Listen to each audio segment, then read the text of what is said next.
Sabab napa to?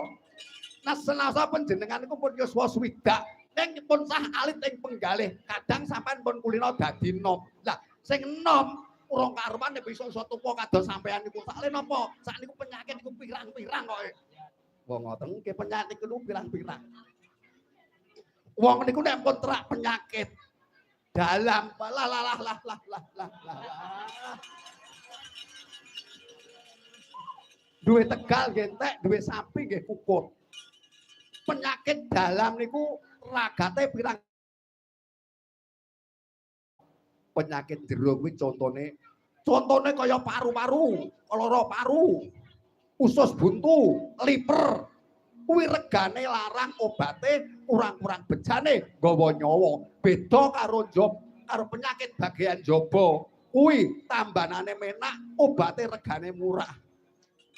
Penyakit jaba niku napa? Penyakit jaba kaya kadasen anu, kenek silet, kuwi tek tukoke betadin 5.000 wis mari, ngoten. Mula eling urip teng alam donya niku apa ae sing manggone ning jero regane larang, sing manggone jaba regane murah. Lah sakniki contone mriki mawon sing enten, mriki contone. Mriki contone sing enten nggih niku jarete ibu-ibu Waranggana niku. Jarete Ibu Waranggana niku pol-pole rega 150, 200 atau 250. Jare iso dituku 250 upawa 200. Lah jerone jare apa oleh dituku 250?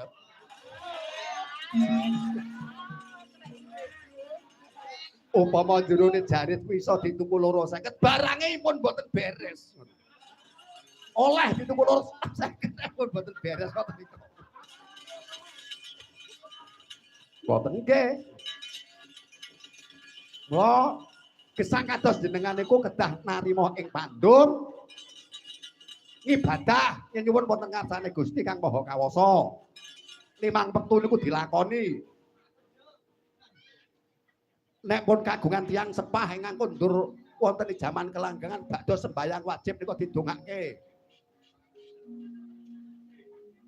Angsale ndongake pripun? Lah sampeyan mboten saged to? Belas kula niku belas mboten Jawa ngoten niku. Sampeyan niku pripun? Tiyang sepah ingkang mapan wonten ing alam kubur menika tesih ngrantos, tesih ngrantu dongane anak lanang sing saleh ngoten. Mula panjenengan menika nek badhe sembahyang wajib niku ndongake tiyang sepah Bismillahirrahmanirrahim Rabbil firri wali walidayah warahmaka marobayani shaghira. Niku mang pentingke. Kok kula mboten hafal, kok tak catetke. Dados wong urip teng alam donya niku nek paribasane enten crita enten dongeng urip bebasan ping mampir ngombe niku saestu. Niku saestu paman. Kula pun sah dupeh sampeyan niku dadi patih terus tumindak sak wenang-wenang kecake malang panguwasane niku sakniki pun mboten jaman, sakniki pun mboten umum ngoten. Wong ngoten nggih. Nggih. Nggih. Mengke kula dugi griya mengke kula tak belajar ngoten. Ah, kadang niku tumput kumpulan kalih kiai. Dados Jawa. Ngoten nggih. Koko Prabu Baladewa. Pripun Yai? Sampun napa dereng anggenipun gegojengan kalian Paman Patih. Sampun. Nggih nuwun pangapunten. Nggih kula menika menawi kalian Paman Patih Haryo Sengkuni niku ora dicocok, mboten ora dicocok ngoten. Nggih. Menawi sampun anggenipun gegojengan monggo kula aturi. Radi majeng lenggahipun kula badhe wonten wigatos kalian paduka Jengkoko Prabu Baladewa. Inggih, kula tak majeng lenggahipun Yai. Iler tandore wasumile